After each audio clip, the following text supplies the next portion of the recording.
今天我要跟大家讲一个很沉重，但是我们每个人都无法躲掉的话题。老天爷要收人之前，到底会不会打暗号？有一天，我的诊间里来了一位70多岁的老恶魔，一进门哭得整个人都在发抖。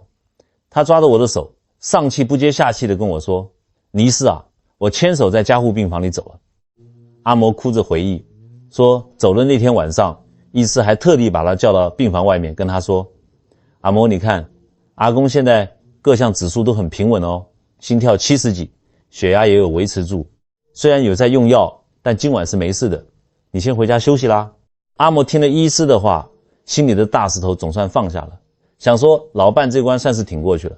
结果呢，他才刚坐计程车回到家，医院的电话就打来了。护理师在电话那头急急忙忙地说：“阿嬷，你快点来，阿公不行了。”等恶魔急急忙忙赶到医院，人已经盖上白布了。恶魔在我的诊间里捶着胸口，哭喊着：“尼斯啊！”我连他最后那个手都没来得及握一下，连最后一句都没来得及交代啊！为什么？为什么西医那些几百万的仪器看不出来？为什么人要走，一点预兆都没有？诸位啊，生死这么大的关卡，老天爷难道真的连一声招呼都不打，就狠心把人带走吗？我当时看着这位老恶魔，语重心长地告诉他，怎么会没有预兆？老天爷要把人带走，那个预兆其实是非常明显的只是现在的医生，他们只盯着那几台冷冰冰的机器，盯着所谓的抽血指数、心电图、波浪线。而我们中医呢，我们几千年前的老祖宗看的是什么？看的是那一口气，看的是那个神，在人生的最后一天或者最后几天，这个跟着你劳碌了一辈子的肉身，为了完成这一场盛大的谢幕，会发出一系列极其特殊的信号。这些信号是阴阳即将离绝的最后挣扎，是虚阳外越的最后光芒，是你的五脏六腑在跟老天爷递交最后的辞职报告，交出最后一把钥匙。今天我就把这些信号清清楚楚地讲给你们听。你们今天坐在底下的，不管是什么年纪，听懂了今天的内容，是为了让你将来在面对至亲离去的那一刻，不再慌张，不再被机器骗得团团转，不再留下终身的遗憾。你要能够清清楚楚地看懂老天爷的信号，然后稳稳地握着亲人的手，陪他走完这人生最后也最神圣的一段旅程。我们先来讲一个大家在台湾民间常听到觉得最玄，但其实在病房里最常见的现象，叫做回光返照。很多家属跑来问我，尼斯啊，这到底是不是迷信啊？我爸本来在病床上昏迷都快1个礼拜了，插了管子连眼睛都睁不开，怎么昨天下午突然自己坐起来了？不但把管子拔了，还吵着要吃我妈卤的烘肉。我看他脸色红润的不得了，讲话中气十足。我们全家高兴的要命，以为菩萨保佑病全好了，结果烘肉吃完，当天半夜人就走了。这到底是怎么回事？诸位，我再说一次，这绝对不是迷信，这是最基础最严谨的中医物理学。你如果跑去问西医，西医会怎么跟你解释？他们会推下眼镜告诉你，这在医学上叫做肾上腺素大量分泌，是身体濒死前的一种应急反应。那我请问你，如果真的是肾上腺素这么好用，那为什么平时不分泌？为什么生病最痛苦的时候不分泌，非要等到死前的几个小时才来分泌？我用我们中医老祖宗的道理讲给你们听，你们一听，保证马上就懂了。我们把人体想象成一根正在燃烧的蜡烛，那个阳气就是蜡烛最上面那一团明晃晃的火苗，那个阴液包含了你的精血，就是下面那块厚厚的蜡油。一个正常健康的人，底下有满满的蜡油，源源不绝地往上供，这叫做阴阳平衡，叫做水火既济。水在下面滋润，火在上面温煦，人就活得生龙活虎。但是当一个人久病缠身，或者年纪大到了尽头要走的时候，是个什么状态？是下面那个蜡油，也就是阴精被彻底熬干了。大家小时候在台湾碰到台风天停电，都有点过油灯或蜡烛的经验吧？你们有没有仔细观察过，那个油灯快要熄灭，蜡油彻底干枯的那一瞬间会发生什么事？原本已经微弱到快看不见的火苗，因为底下再也没有蜡油牵制它了，它失去了根。这时候火苗会突然呼的一声往上窜得非常高，非常亮，把整个房间照得通明，然后啪的一下瞬间熄灭，剩下一缕青烟。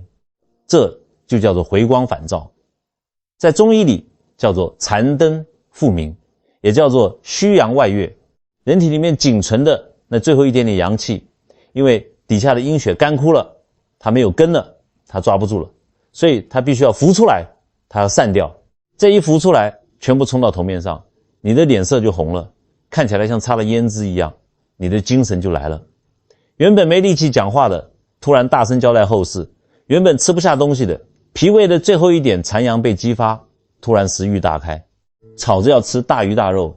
这根本不是病情好转，这是神识离体前最后的躁动，是灵魂在打包行李，准备退房了。我给你们讲个真实的例子。以前有个老先生，我们叫他老李。老李肺腺癌末期，在医院躺了快1个月，最后几天连喝水都会呛到，天天靠吊点滴维持。家属其实心里都有底的，连藏医社的电话都存在手机里的。结果某个礼拜二的下午，老李突然睁开眼睛，自己把氧气罩拿掉，对着床边守着的太太说：阿琴啊，我肚子好饿，我想吃你卤的烘肉，还要配一碗白饭。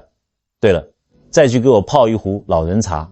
他太太阿琴一看，老伴脸色红彤彤的，眼睛炯炯有神，高兴的差点晕过去，心想：哎呀，奇迹出现了，佛祖显灵了，马上打电话给儿子，快，你老爸好了，你赶快回家把那锅烘肉热一热，端来医院。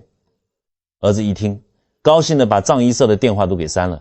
结果老李吃完了一整碗烘肉配白饭，还跟赶来医院的孙子有说有笑，交代孙子要好好念书。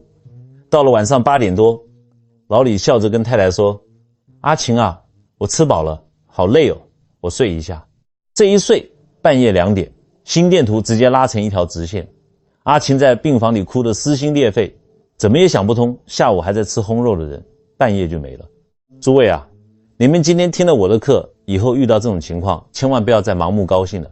如果你家里有重病卧床的老人家，本来奄奄一息，突然有一天精神百倍，脸色红润，吵着要吃东西，要见谁，你心里要马上警觉，这不是病好了，这是虚阳外越。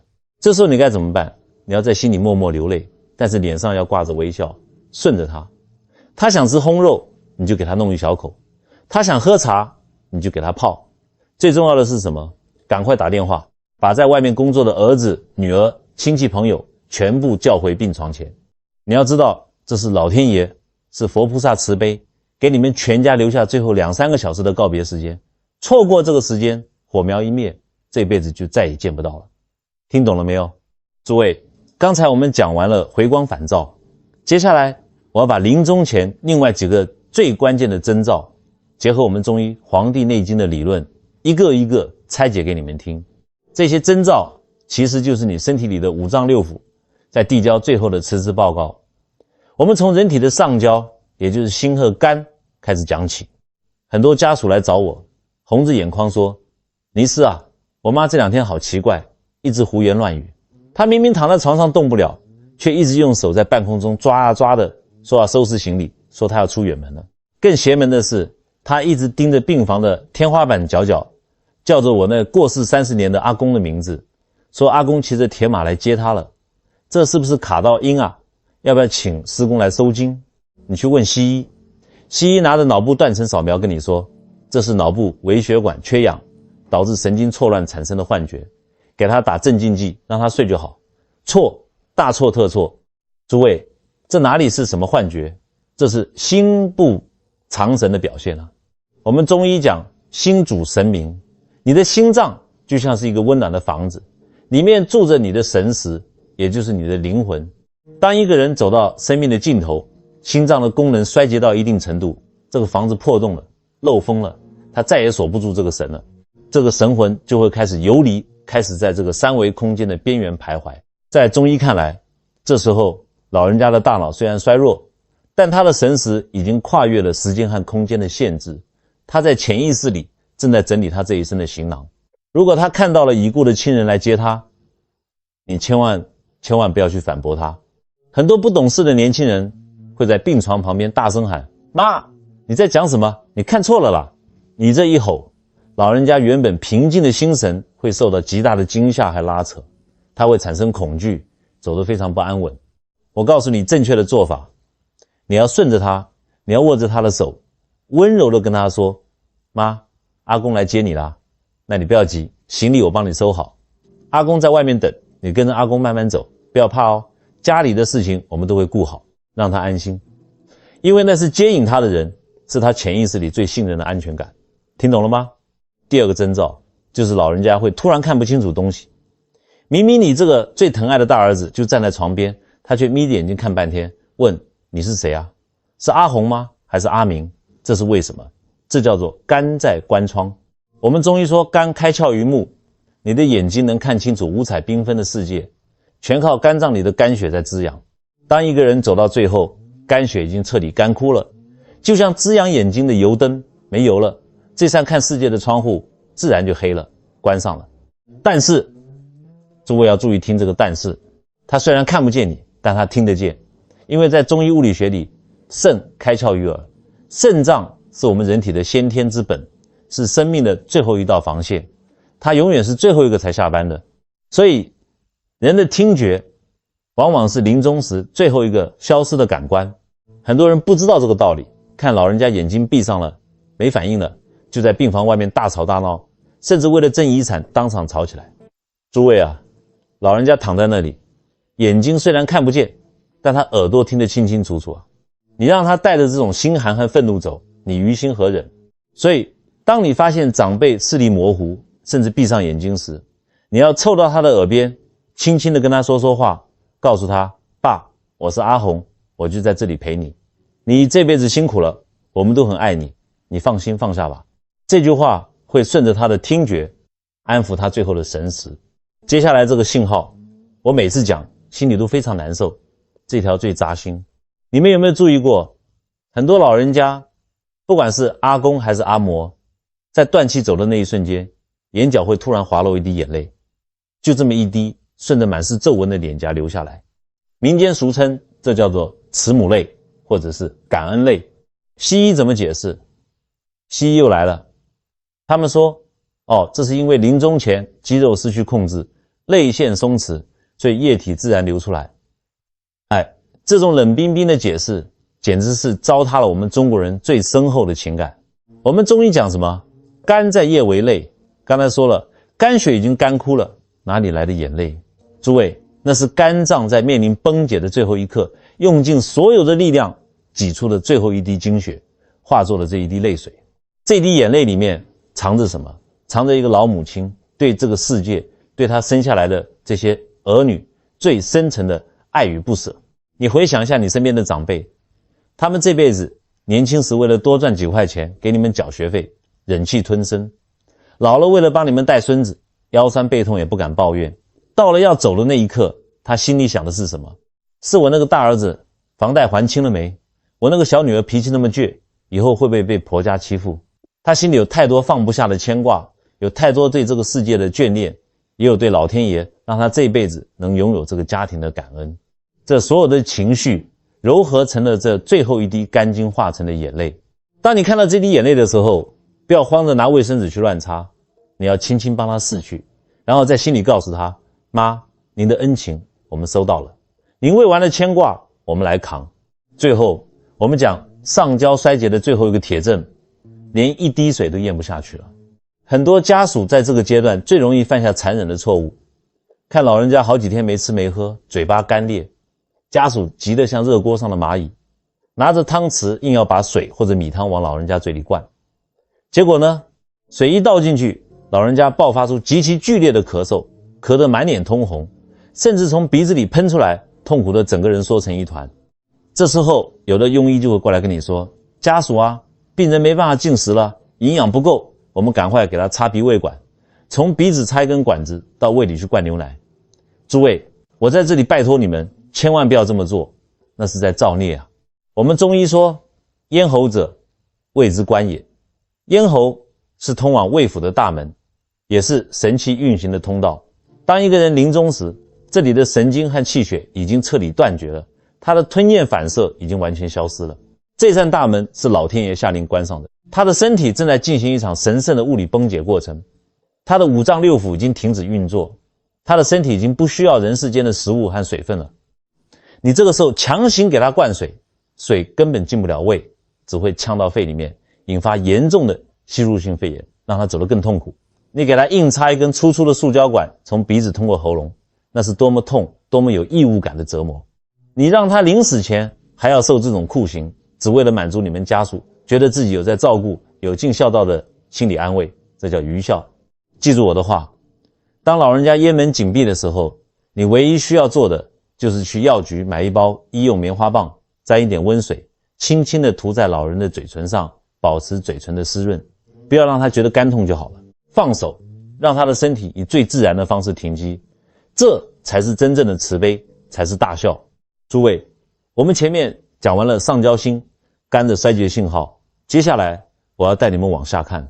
当老天爷的脚步越来越近，人体的中焦脾胃和下焦肾开始崩解的时候，那个画面是非常惨痛的。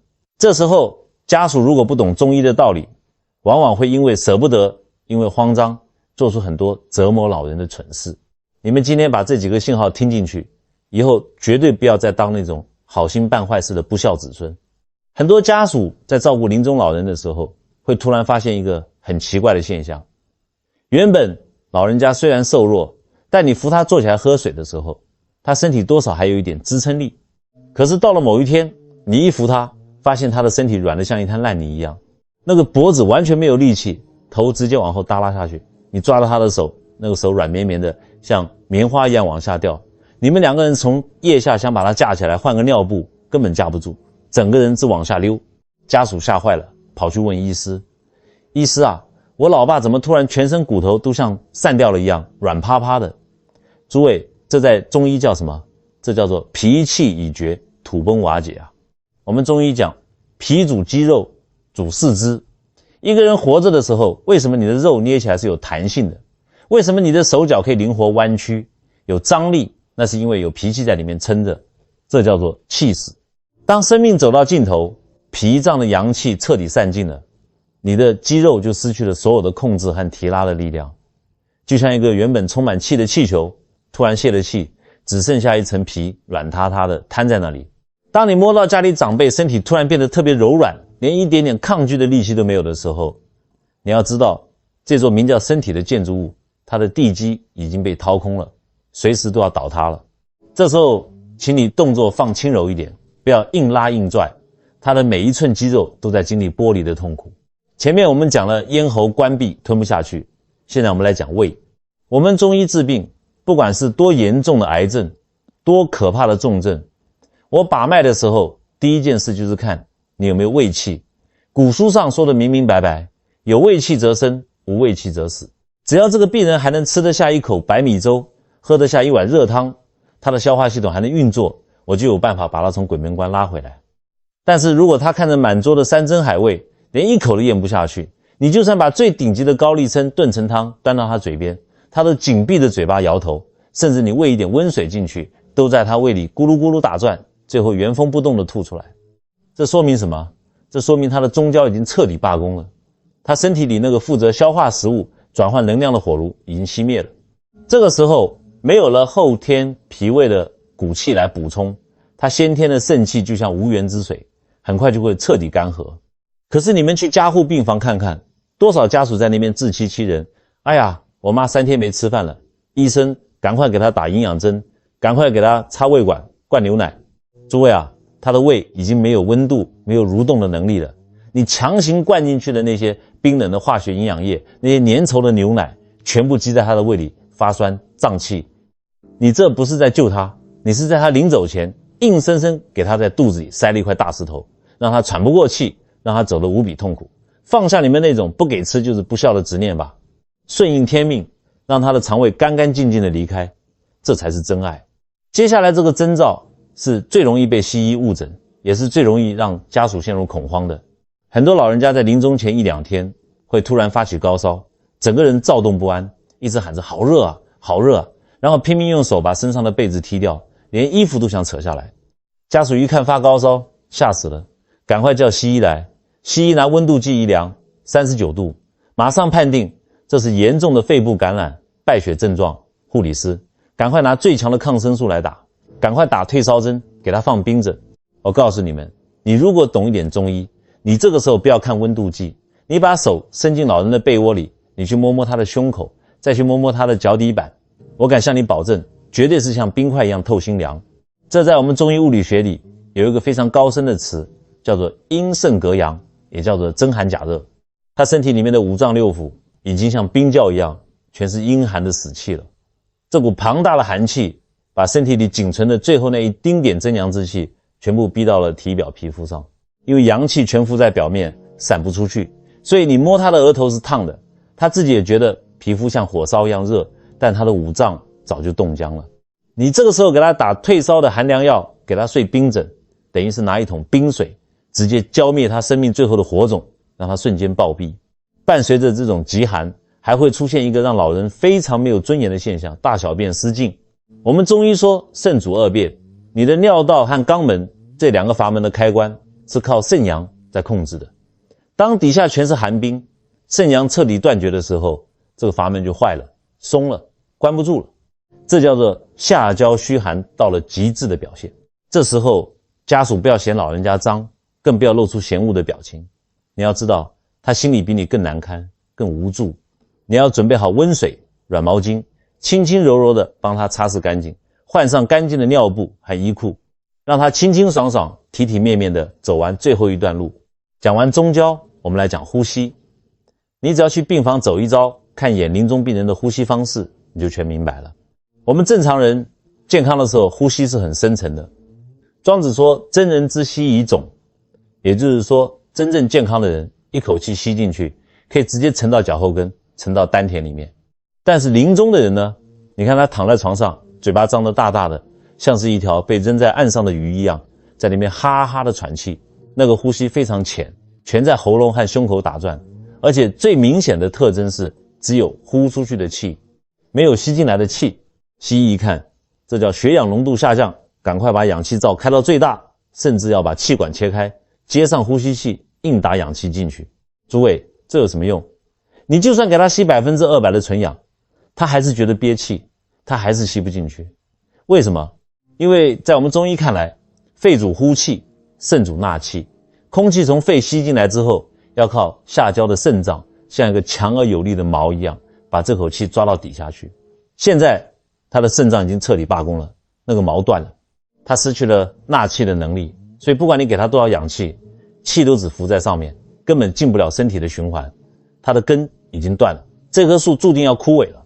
你给他切开气管插管子，只是让他在清醒的时候承受喉咙被捅破无法说话的巨大折磨而已。最后当生命走到尽头，你还会看到两个非常直观的身体变化，一个是指甲变黑，古书上形容这叫做玳瑁，就是指甲从最边缘的地方开始泛出青黑色，然后一路黑到指甲根部。在物理学上这叫末梢循环衰竭，但在中医里我们说肝主筋，其华在爪，指甲是筋的延伸，是气血的最末梢。当心脏的力量再也推不动血液，血流不到指甲了，淤血停滞在那里，就会发黑。这是心肝两脏彻底断绝的死信号。另一个就是身体的迅速萎缩。在回光返照结束之后，你会发现老人家原本可能还算丰润的脸颊，突然整个塌陷下去，眼窝深陷，颧骨突出，整个人在短短几天甚至几个小时内看起来硬生生小了一大圈，这叫做脱形。诸位，人体的这个肉身架构是靠什么撑起来的？是靠气撑着的，是靠筋填满的。现在气散了，筋干了，就像搭帐篷的柱子倒了，这个架子自然就塌了。这就是精尽人亡的最真实写照。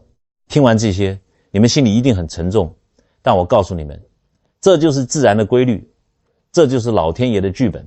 当这些信号一个一个出现的时候，家属能做的已经不是求医问药了。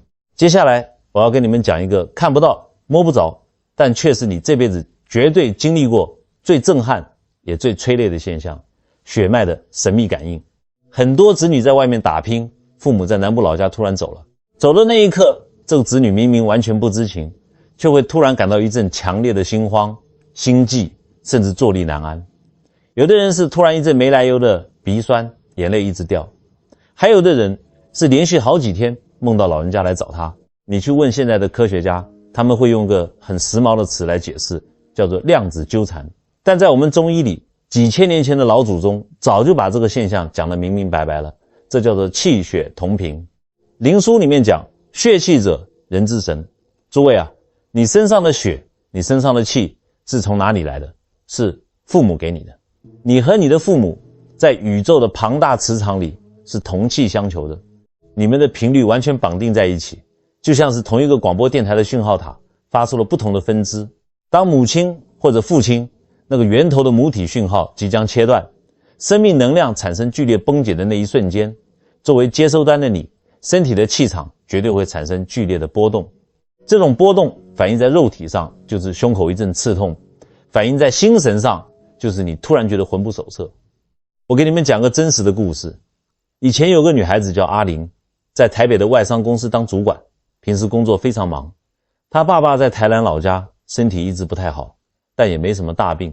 有一天下午，阿玲正在开一个很重要的跨国会议，突然之间，她的心脏像是被针狠狠扎了一下，痛得她喘不过气，手里的咖啡杯啪一声掉在地上，摔得粉碎。同事问她怎么了，她摇摇头说没事，以为是最近熬夜压力大。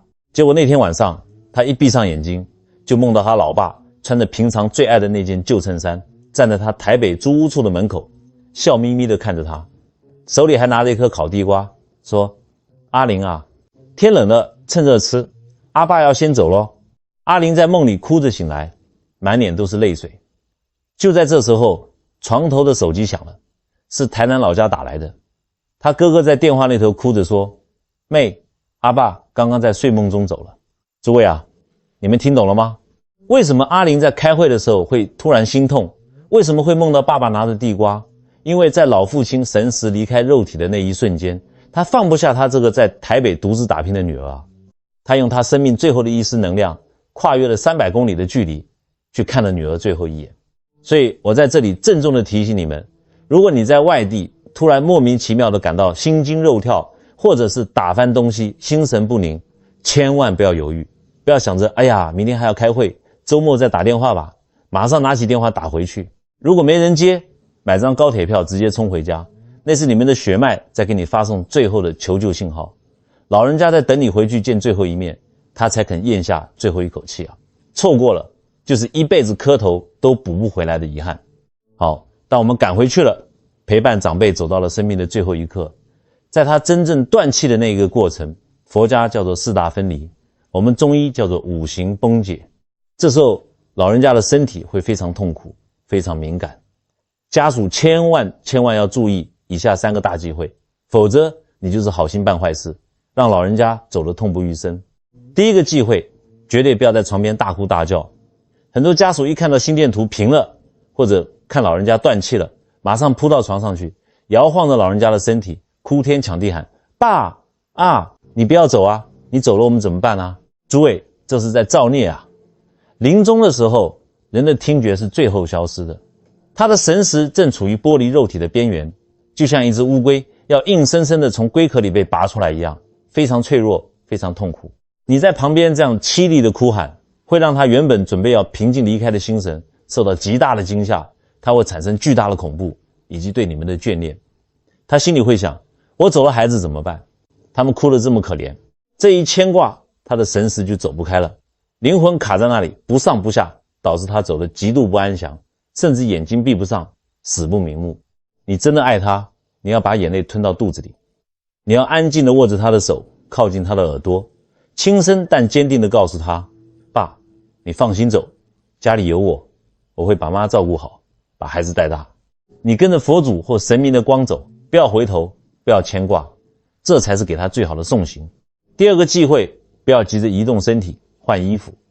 刚断气的时候，虽然呼吸停止了，心跳也没了，但我们中医说他身体里的气机还没有完全散尽，这时候他的皮肤神经就像是被剥了皮一样敏感，你稍微动他一下，对他来说就像是拿刀子在割他的肉一样痛。西医的加护病房最残忍的是什么？人一断气，马上医院的标准流程就来了，拔管子，扯掉胶布，粗鲁的翻身擦澡，然后马上推到冷冰冰的太平间。在中医看来，这简直是酷刑。老人家虽然口不能言，但他的神识感受得到那种剧痛啊。我们老祖宗的规矩是什么？人走了至少要等8到12个小时，你要让他的身体彻底冷却，等那个神识完完全全离开了这具肉身，再去给他轻柔的擦洗身体，换上寿衣，这才是对生命最大的尊重。第三个忌讳，严禁太早使用冰柜。现在的殡葬业都是一条龙服务，人一走，马上推来一个冰柜，咔啦一声就把人给冻在里面。家属还觉得这样才不会发臭，觉得这叫卫生。诸位，人是恒温动物，活着的时候最怕寒冷，难道走了就不怕冷吗？过早把人放进冰柜里，会把老人家身体里最后那点还没散出去的寒气硬生生地封在骨头里。从风水和人情的角度来讲，这叫做寒骨。老人家走得又冷又僵硬，这股阴寒的怨气结在骨头里，对子孙后代是非常不好的。正确的做法是什么？待在常温下，给他盖上一件他生前最喜欢的薄被子，保持他的尊严，然后在他的脚边点上一盏温暖的脚尾灯。那盏灯是引路的光，是告诉他在黑暗中不要害怕，家里永远有一盏温暖的灯为他亮着。生死是一场大考验，我们学这些不是为了恐惧死亡，而是为了在最后一刻能够用最正确最温暖的方式送我们最爱的人一程。诸位，前面我讲了这么多，讲的都是肉身的崩解，都是医理上的信号，但今天我站在这里不只是一个治病的大夫，我要跟你们谈谈心。当加护病房的机器不再发出声音，当脚尾灯点起，那个躺在床上的人，他的任务结束了，他交卷下班了。但是留在岸上的我们呢？我们活着的人该怎么面对这巨大的空虚？我们这一辈子都在经历无数次的告别，但真正能让你脱胎换骨看透生死的只有3次最深刻的告别。你只要把这3次告别看懂了，你这辈子的苦就算没有白受。在我们中国人的传统智慧里，特别讲究一个字，孝。什么是孝？逢年过节塞个红包，买2罐保健食品，就叫孝吗？错了。孝是老天爷用来提醒我们永远不要忘记自己的根在哪里。父母就是我们的根，只要父母还在，不管你今天在外面是多大间公司的董事长，不管你手下管了几百个员工，甚至不管你自己是不是都已经50、60岁当了别人的阿公阿嬷了，只要你回到老家喊一声爸妈，你在心理上永远都是个孩子。为什么？因为你知道天塌下来有他们顶着，你在外面受了天大的委屈，做生意赔了钱，夫妻吵架闹离婚，你心里永远有一个底气，大不了我回老家，我去跟我妈哭一场，我还有一个避风港可以躲。这就是父母存在的意义，他们是我们灵魂的退路。但是诸位啊，当父母双双闭上眼睛离开这个世界的那一瞬间，你的感觉会是完全不一样的。那种痛不只是流眼泪而已，那是一种灵魂被连根拔起的巨大恐慌。在那一刻你会突然惊醒，你没有退路了。这个世界上再也没有人会把你当成小孩子一样无条件包容你了，你彻彻底底成了一个孤儿。更残酷的是什么？父母在的时候，他们就像是一堵厚厚的墙，挡在你和死神之间。你总觉得老跟死这2件事离你还很遥远，因为前面还有长辈顶着。可是当父母一走，这堵墙轰的一声倒塌了，你抬起头一看，死神就站在你面前，直勾勾地盯着你，你这才猛然惊觉，啊，队伍排着排着，下一个轮到我了。回家的路断了，走向坟墓的路却变得无比清晰。这就是人生第一次最痛的告别，它强迫你从一个被保护的孩子转变成为一个必须直面生死的成年人。过了父母这一关，等你到了60岁70岁，你会迎来人生的第2次告别，这一次是朋友。年轻的时候大家一起当兵，一起泡茶开讲，一起为了生活打拼，那时候觉得日子好长，总说着改天再聚，明年过年再来喝2杯。可是你看看现在你们手里的电话簿，是不是上面打叉叉的名字越来越多了？原本常去泡茶的那个老陈，昨天听说突然中风走了。一起在公园打太极拳的阿菊姐，上个月癌症末期也没了。那些陪你走过大半辈子的老朋友，就这样被时间的长河一个一个无情地卷走。朋友是什么？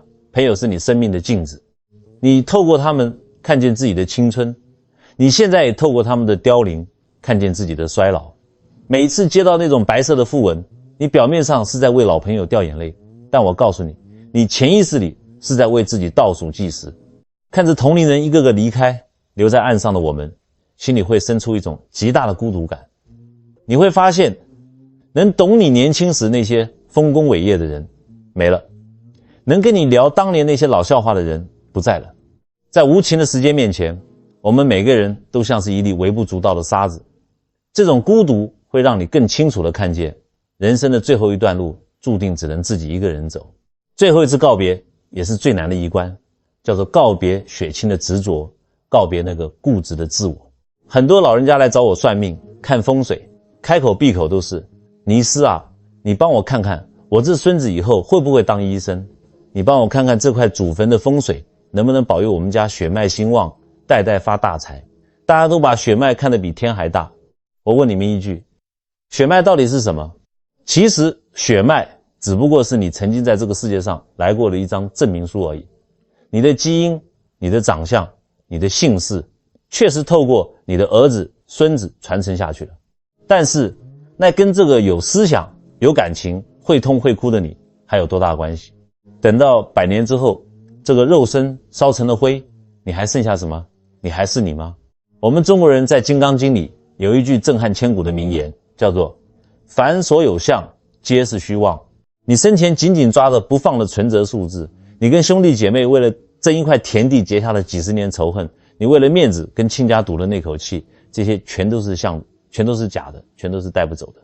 在我们每一个人的心里都住着一个非常固执、非常傲慢的我，这个我有着无穷无尽的欲望，想要赚更多的钱，想要比隔壁老王更有面子，想要儿女都听我的话。当这些得不到的时候，这个我就会产生极大的愤怒、委屈和不甘心。我们这一辈子就是被这个内心的我牵着鼻子走，搞得自己满身是病，活得疲惫不堪，纠结万分。诸位，我们把眼光放长远一点来看，你如果只看1年，你看到了不过是春暖花开、秋天落叶的四季变化。你如果看10年，你看到的是一个小孩子长大，一个大人变老。你如果看50年，你就能清清楚楚地看到一个人从出生、衰老、生病到死亡的完整轨迹。但如果你站在老天爷的高度去看100年呢？100年过去，你看见的是一个家族的兴衰，是一个时代的更迭。今天你坐在这里为了1万块钱气得血压飙高，100年后荒冢一堆草莓了。谁还管你当年受了什么委屈？谁还记得你户头里有几个零？人生说穿了就是一场充满苦难但也充满智慧的修行之旅。我们最终的归宿是一个谁也无法改变的定数。既然改变不了，我们还能做什么？去抱怨老天爷不公平，去每天恐惧死亡什么时候降临，一点用都没有。我教你们唯一能做的，也是最高级的活法，叫做彻底接纳。接受生命的残缺，接受我们能力的有限，接受我们终有一天必须双手空空的离开。当你能在心里彻底放下那个骄傲的我，放下对血脉和物质的死死执着，你就会进入一种前所未有的安详状态。你不会再为了晚辈顶你一句嘴而气得睡不着觉，你不会再为了一点利益跟人争得面红耳赤，你会把剩下的每一天都当作是老天爷额外赏赐的假期，用心去吃一顿饭，用心去抱一抱你的老伴，用心去完成你这辈子还没做完的一点点小事。然后等到哪一天老天爷的信号来了，你可以拍拍身上的灰尘，笑着对自己说，这人间我来过，我爱过，我奋斗过，我交卷了，我没有遗憾，这才是真正看透了生死，这才是生命最大的圆满。好啦，今天的内容我讲到口水都干了，讲了这么多深奥的中医理法跟生死天机，我知道你们记性不好，听完走出这个门可能就忘了一大半。来，大家精神拿出来，我现在用最白话的方式在最后给你们啰嗦一遍，这可是保命送终的最高指导原则，你们千万给我刻在脑子里。当你看到病床上的老人家原本奄奄一息，突然精神百倍要吃烘肉，记住那是残灯复明的回光返照，赶快叫亲戚回来告别。如果他看着天花板跟死去的阿公讲话，不要骂他，顺着他。如果他眼睛看不见了，记得在他耳边说我爱你，放心走。如果他留下最后一滴慈母泪，嘴巴闭紧，连水都喝不下，身体软得像烂泥，连一口粥都喂不进去，甚至发高烧踢被子，但胸口冰冷像鱼一样张口喘气，没有进气。这些信号只要出现，就是五脏六腑在跟老天爷交钥匙了。这时候家属绝对不准做这3件蠢事。第一，不准在床边大哭大叫扯后腿，让他恐惧。第二，断气后8到12小时内不准随便搬动它，急着给它换衣服，那比拿刀割它还痛。第三，严禁马上推进冷冰冰的冰柜，给它盖好薄被，点上一盏脚尾灯引路。还有，我讲过1万遍了，常年手脚冰冷就是万病的源头，就是不得善终的预备军。不要等老了才后悔，现在就给我戒掉冰啤酒，少吹冷气，多喝姜枣茶泡脚，把你的身体这锅水烧热，只要你的手脚常年是温热的，你老了不会受那些插管的罪。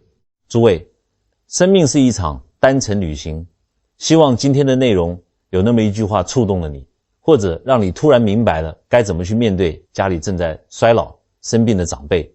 最后，我要在这里发起一个号召，我希望大家在底下的留言区留下你们的善言或者祈福。你可以写下一句积善之家必有余庆，也可以写下对天上父母的感恩，或者祝愿天下的老人家都能无灾无痛。当几千几万个善念汇聚在这个留言区的时候，这里就会形成一个无比强大的正向大磁场，这个磁场会回向给每一个留言的人，保佑你们一家平安健康，福寿绵长，让我们活得硬朗，走得潇洒。各位，祝你们平安，我们下期见。